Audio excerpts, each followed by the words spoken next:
Welcome to the LifeWorkBalance YouTube channel. Today we'll be talking about video interviewing. Now, video interviewing has been around for many years, but more recently it has become popular due to the coronavirus pandemic. So if you're applying for a new job, the chances of there being a video aspect of the interview process is relatively high. I'd like to share with you 4 tips for a successful video interview. First, we want to consider the equipment that you have. Second, we want to consider your appearance, how you actually show up on the video. Third is your practice. And fourth is it's time to go live. So let's go back to our equipment. The equipment that you choose to use for your video interview is going to determine your success with the interview process. If you have a computer that can't connect to the internet, or you have a camera that suddenly breaks, those are huge aspects of the video interview that you won't be able to take part in. You may not even be able to complete the interview at all. So you want to ensure that you have the correct and functional equipment before you begin. So let's talk about the basics first. What device are you going to be using? You may choose to use your phone, your tablet, or a computer, like a laptop or your desktop. Within each of those devices, you must have the ability to connect a microphone, speakers, and have a camera. Most of these devices already have these built into them, but some may not. Like, for example, if you're using a desktop computer, you may need all 3 of those things, a camera, microphone, and speakers, connected externally. If you're using a laptop, a phone, or a tablet, you likely have all 3 of those things already built into your device, but you want to ensure that they're going to provide high quality audio and video to both you as well as to the interviewer on the other end of the computer. If you choose to use the camera, microphone, and speakers that are already integrated into the device that you're choosing to use, you'll probably be fine. However, if you would like higher quality audio going to the interviewer, you may want to consider an external microphone. If you would like higher quality video streaming to the interviewer, you may want to consider an external webcam. Both of those things can be purchased from many different retailers like Best Buy, Amazon, or Target. You may also want to consider high quality speakers. If you can't hear the interviewer well, you may miss questions, you may miss tone or inflections, and it's important that you're able to hear the interviewer on the other end in order to successfully complete your interview. If you're using headphones as your speakers that also have a built-in microphone, be careful not to mess with the wire. If you're messing with a wire or the microphone, not only is that visually distracting, but it also causes extra sounds that will travel through your microphone, so the interviewer will likely pick up that feedback. Next, let's talk about your internet connection. You can likely connect to the internet either directly through an Ethernet cable or through Wi-Fi. Now, from a lot of the video interview tips that I've seen, people will recommend that you connect directly into the Ethernet. That's not very realistic these days. Many people don't even have an Ethernet cord to plug their device directly into the internet. So Wi-Fi should be sufficient. But when it comes to your connection, you want to ensure that you are the one who's got the best connection, which means all other devices and programs that may be using the internet are turned off or are not currently connected to the Wi-Fi. This may mean that you have a conversation with your kids or your partner or your roommate and ask them to not access the internet during that time so that you can ensure you have the full bandwidth capacity.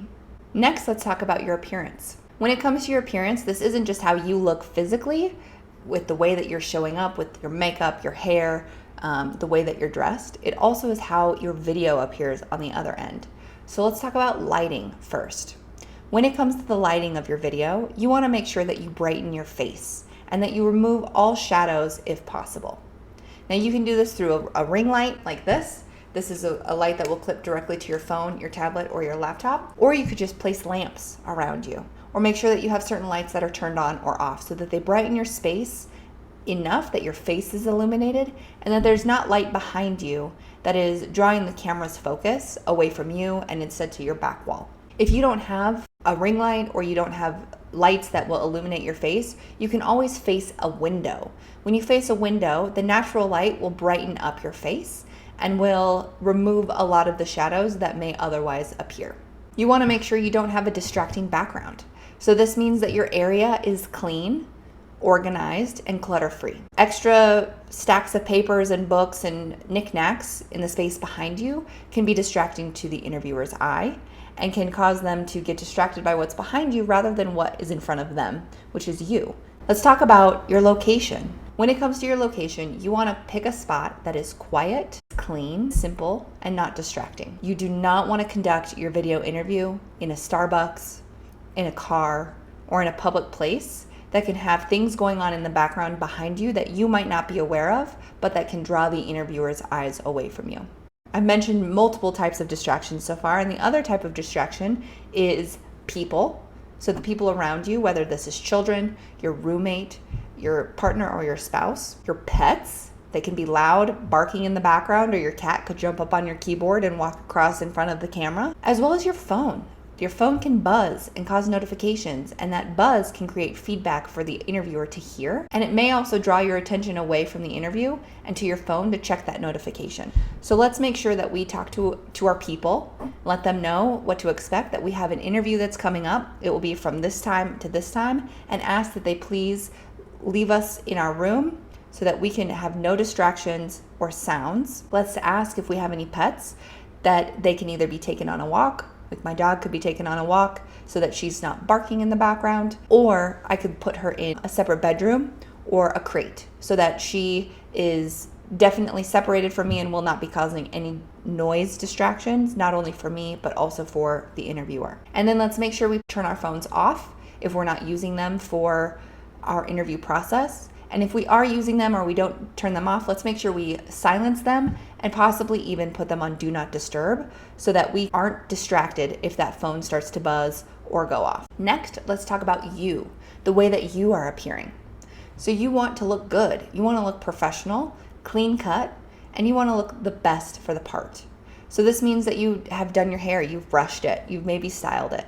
This might mean that you've done your makeup. And for men, this also counts for you as well, because if you have an overhead light that causes a reflection of shiny or glare on your forehead, you may want to put powder on to prevent that glare, because that can be distracting. You also want to make sure that your clothing is professional and that you don't have any distracting patterns. So a solid color, usually darker, is better for your complexion and does not draw the interviewer's eye away from you.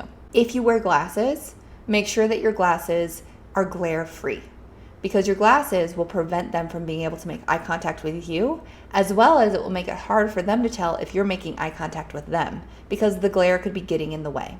Now that you look good, that you've got your equipment set up, you want to make sure that everything works. So you want to have a practice run before you log into the actual interview. Now this could be a couple days before, or it could be 30 minutes before.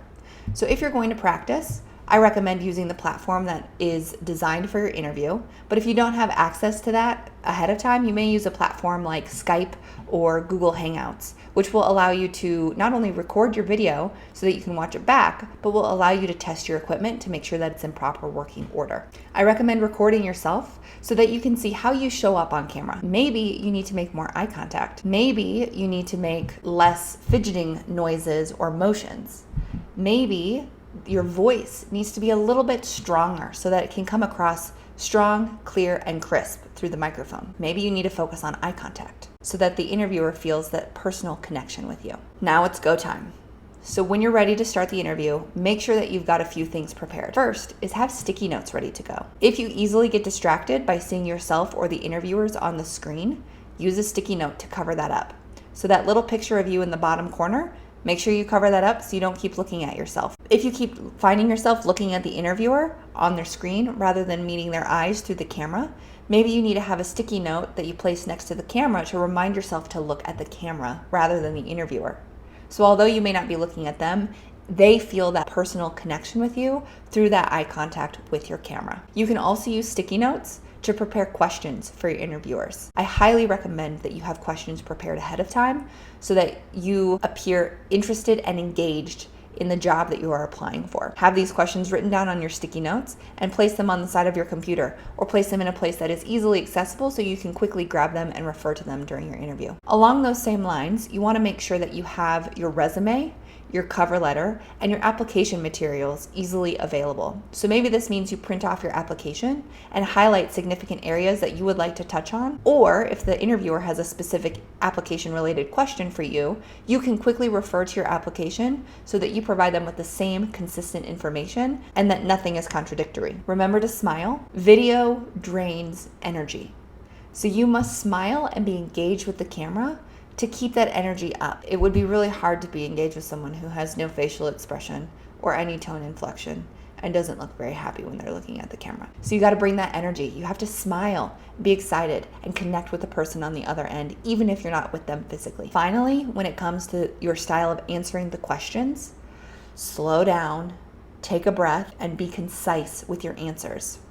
It's really easy to ramble on video interviews because you don't have those visual cues or the access to the same nonverbal body language that you may have access to if you were in person. So make sure that when you're answering the question that you answer it in full, but you don't ramble. And this can easily be done by keeping your answers short and sweet and then asking the interviewer, did that answer your question? And they can let you know if it did or if they have further clarification. So those were my video interview tips. We touched on equipment, your appearance, as well as how to practice and what you need to do during go time. So I hope these helped you. If you have any questions, please type them in the comment box below, and I look forward to seeing you in my next video. If you found this video helpful, please give it a thumbs up and leave me a comment to let me know what you liked best. Don't forget to hit the subscribe button and the bell so that you can receive notifications for my new videos each week.